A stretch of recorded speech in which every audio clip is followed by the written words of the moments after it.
আজ পৃথিবীর প্রতিটি ইঞ্চিতে ইঞ্চিতে প্রাণের স্পন্দন।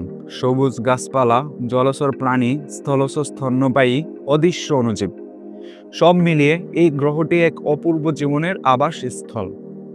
কিন্তু আজ থেকে প্রায় 460 কোটি বছর আগে যখন পৃথিবী সৃষ্টি হয়েছিল, তখন এটি একটি উত্তপ্ত জ্বলন্ত গ্যাসীয় পিণ্ড ছিল।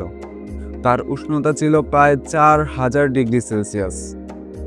সেই সময় পৃথিবীর কোনো স্থায়ী ভূপৃষ্ঠ ছিল না, ছিল না পানি, ছিল না কোনো বাতাস, শুধু উত্তপ্ত লাভা আর গ্যাসের দমকা ঝড়। হাজার হাজার বছর ধরে ধীরে ধীরে পৃথিবী ঠান্ডা হতে থাকে। আগ্নেয়গিরি আর বজ্রপাতের ফলে বিভিন্ন রাসায়নিক উপাদান একত্রিত হয়ে এমন কিছু যৌগ তৈরি করে যা জীবনের মূল উপাদান। অনেক বিজ্ঞানীর মতে কোনো এক সময় সেই আদিম সাগরে বিদ্যুৎ বা সৌর বিকিরণের প্রভাবে অ্যামাইনো অ্যাসিড ও প্রোটিনের মতো জটিল জৈব অণু গঠিত হয়। একে বলা হয় রাসায়নিক বিবর্তন। এই সব অণু একত্রিত হয়ে গঠন করে প্রোটোবায়ন্ট, যা ছিল জীবনের পূর্ববর্তী অবস্থা।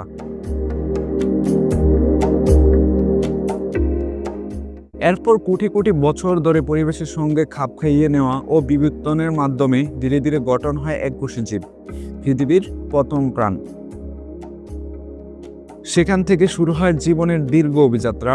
এককোষী জীব থেকে বহুকোষী, তারপর জলচর, স্থলচর, ডাইনোসর, স্তন্যপায়ী এবং অবশেষ মানুষের আবির্ভাব। কিন্তু প্রশ্ন থাকে, কেন শুধু পৃথিবীতেই প্রাণের সৃষ্টি হলো? মঙ্গল গ্রহ, চাঁদ কিংবা শুক্র গ্রহে কেন জীবন দেখা যায় না? আজ ইতিহাসের এমন এক বিষয় নিয়ে আলোচনা করব যা আপনি হয়তো এর আগে কখনো শুনেননি। তাই ভিডিওটি অবশ্যই শেষ পর্যন্ত দেখুন।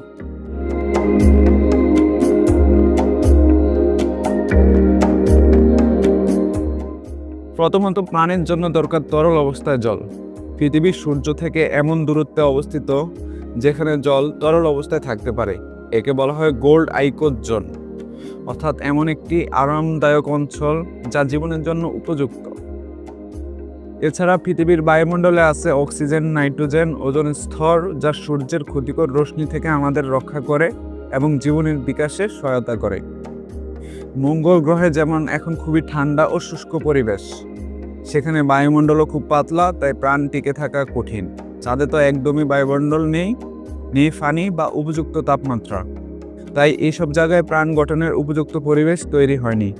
তবে বিজ্ঞানীরা বিশ্বাস করেন আমাদের সৌরজগতের বাইরেও হয়তো এমন গ্রহ আছে যেখানে পৃথিবীর মতো পরিস্থিতি বিরাজ করছে।